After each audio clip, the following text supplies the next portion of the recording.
যুক্তরাষ্ট্র জুড়ে নির্বাচনের আমেজ চলছে, প্রার্থীদের প্রচারণার জোয়ার। পাল্টাপাল্টি অভিযোগের শেষ নেই প্রার্থীদের। এরই মধ্যে ডেমোক্র্যাট প্রার্থী কামালা হ্যারিসকে জাতিবর্ণ নিয়ে কটাক্ষ করে নিজ দল রিপাবলিকানদের রোষের মুখে সাবেক মার্কিন প্রেসিডেন্ট ডোনাল্ড ট্রাম্প। তারপরেও থেমে নেই কামালা ও বাইডেন প্রশাসনকে নিয়ে তার কটূক্তি। বুধবার মুদ্রাস্ফীতি, দ্রব্যমূল্যের ঊর্ধ্বগতি ও অভিবাসন নীতিসহ বিভিন্ন খাতে বাইডেন প্রশাসনের নানা ব্যর্থতা তুলে ধরেন ট্রাম্প। যুক্তরাষ্ট্রের নর্থ ক্যারোলাইনা অঙ্গরাজ্যে নির্বাচনী প্রচারণায় বক্তব্যের সময় কামালা হ্যারিসকে কটাক্ষ করে ট্রাম্প বলেন, কামালার হাসি দেখলেই বোঝা যায় তিনি নিজেই একটা সমস্যা। ক্ষমতায় আসলে দ্রব্যমূল্যের দাম কমানোর জন্য ফেডারেল জমিগুলো খনন এবং পাইপলাইনের অনুমতি প্রক্রিয়া সহজ করবেন বলে ভোটারদের প্রতিশ্রুতি দেন ট্রাম্প।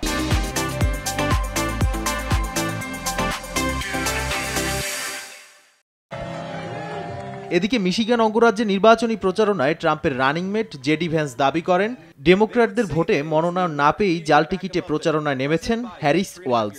এছাড়া কামালা হ্যারিসের বিশ্ব নেতাদের মোকাবিলার ক্ষমতা নিয়েও প্রশ্ন তোলেন ভ্যান্স। এমনকি ট্রাম্পের সুরে সুর মিলিয়ে বলেন, বাইডেন প্রার্থিতা প্রত্যাহারের পর থেকে কামালা তেমন কোনো বড় গণমাধ্যমে সাক্ষাৎকার দেননি।